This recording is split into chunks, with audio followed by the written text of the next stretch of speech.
Hello. આજે આપણે પાપના માપ વિશે વાતો કરીએ.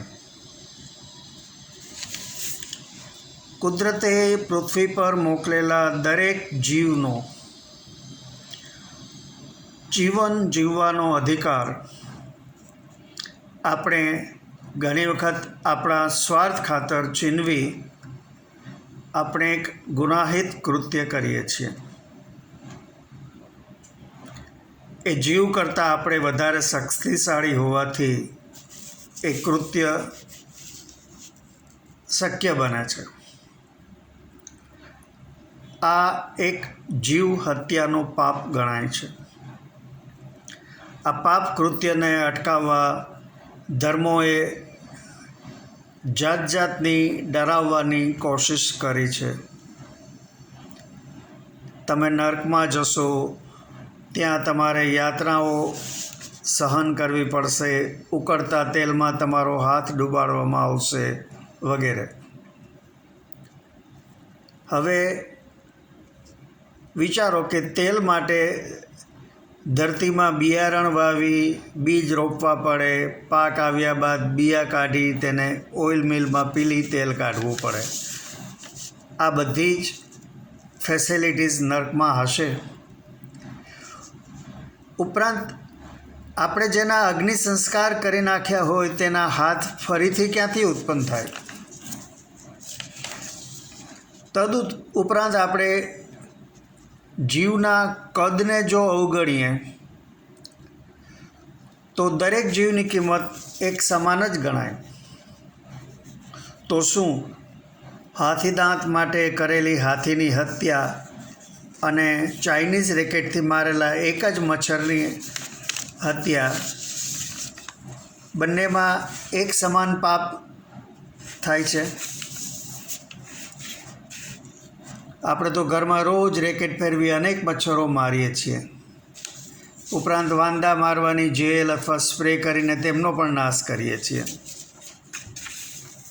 જગતમાં લગભગ 600 કરોડથી પણ વધારે લોકો નોનવેજ ખાનારા છે.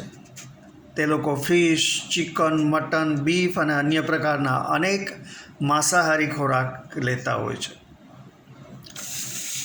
તેઓ તો જીવ હત્યાને પાપ ગણતા લાગતા નથી. હવે જો જીવના કદ પ્રમાણે પાપની માત્રા નક્કી કરવામાં આવે તો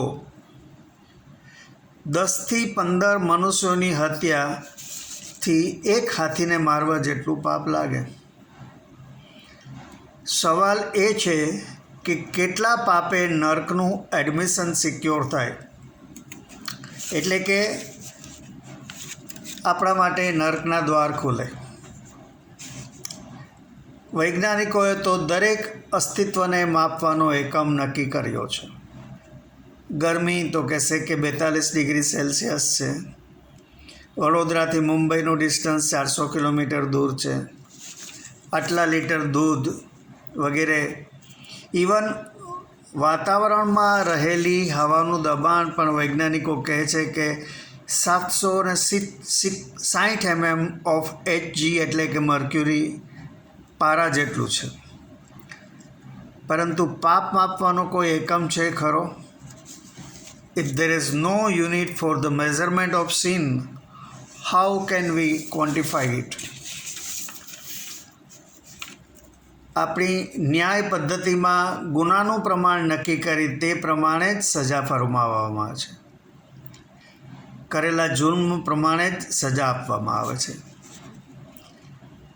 પાપ અને પુણ્યની વાતો એ ધાર્મિક પ્રવચનો અને લેખોનો સૌથી વધારે ફેવરિટ વિષય છે.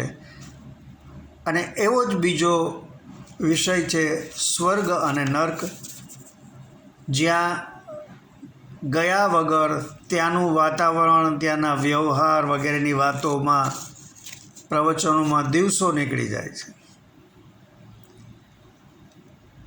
આ સ્વર્ગ, નર્ક અને પાપ પુણ્ય કથાકારો માટે એક બેઝિક રો મટીરિયલ જેને આપણે ઇન્ગ્રેડિયન્ટ કહે છે, જેનાથી જાત જાતની વાનગીઓ બનાવી પીરસી શકાય.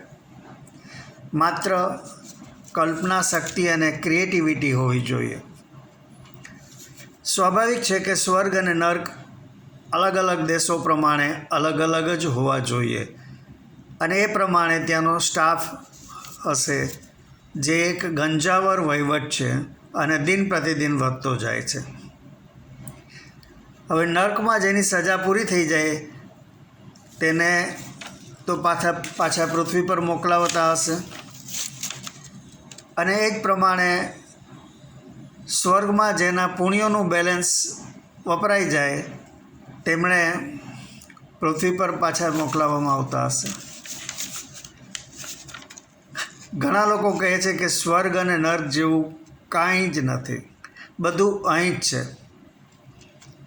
હવે જો યુગોથી ચાલતા આ બંને સેટઅપ બંધ થઈ જાય તો આપણે યમદેવ કહીએ છીએ કે યમરાજ કે યમદૂતો કે અપ્સરાઓ આ બધા જ બેરોજગાર થઈ જાય અને ત્યાં વસેલા લાખો આત્માઓને ક્યાં મોકલવા?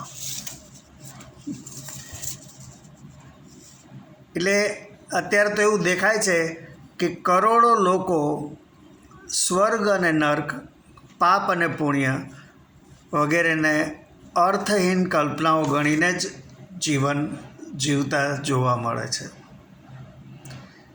આપને મારી આ વાત ગમી હોય તો મારા વિડીયોને લાઈક કરજો, મારી ચેનલને સબસ્ક્રાઈબ કરજો. આભાર. આવજો.